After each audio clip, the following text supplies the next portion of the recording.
Dubey sir ने कहा था, तो आज शिव तांडव स्तोत्र अपन तो संस्कृत में सुनत रहे हैं। अब जैसे जो संस्कृत में मंत्र चल रहा है, तो जा बात के तो भगवान जी समझ रहे हो और के पंडित जी समझ रहे कि क्या बात हो रही है।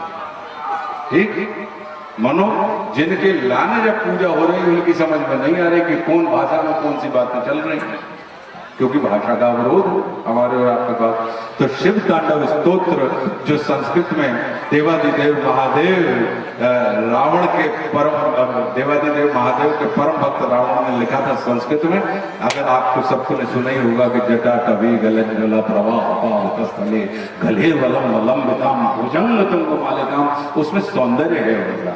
अक्सर लोग उसको रौद्र रूप में गाते हैं, रौद्र में, जबकि भाव का तो बोले कि रावण अपने गुरु जी के रावण को, अब जब इतने सर्वसमर्थशाली गुरु हों तो चेलों को कहीं ना कहीं अपनी भक्ति का भी अहंकार तो हो ही जाता है कि। और एक समय ऐसा लगा था कि चेलों में जा लगा था कि गुरु जी हम चला रहे हैं, विजा बोल जाते हैं कि गुरु ही है जो हमें चला रहे हैं। तो पीछे पीछे से आदमी को लगने लगे चेलों को कि अगर हम न होते, अगर हम चेला न होते तो आप गुरु नहीं होते। तो वही लपका है वैसे का जो लपका लगो, या उसी झोंक में रावण को लगा कि आज तो हम अपने गुरुदेव को कैलाश समेत उठाएंगे, लोगों की एक भुजाएं उठाएंगे, मेरी 20 भुजाएं होती हैं, मेरी 20 भुजाएं हैं, और आज तो मैं कैलाश समेत इनको मातेश्वरी पार्वती के साथ लोग लुड़िया नहीं उठा सके, पूरा पर्वत उठा दें, और वे लपाका में पहुंच गए।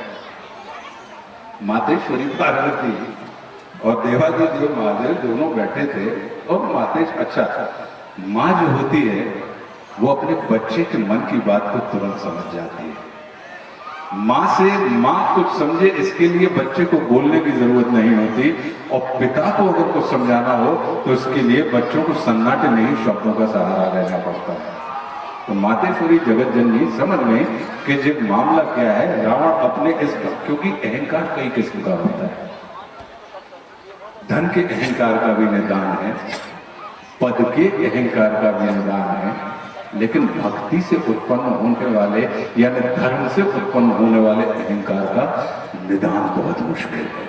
एक दफा हो जाए तो रावण उसी ताप से ग्रसित होकर चले आ रहे थे कि आज तो हम मातेश्वरी जगदम्बा सहित देवादिदेव महादेव के कैलाश को उठा लेंगे।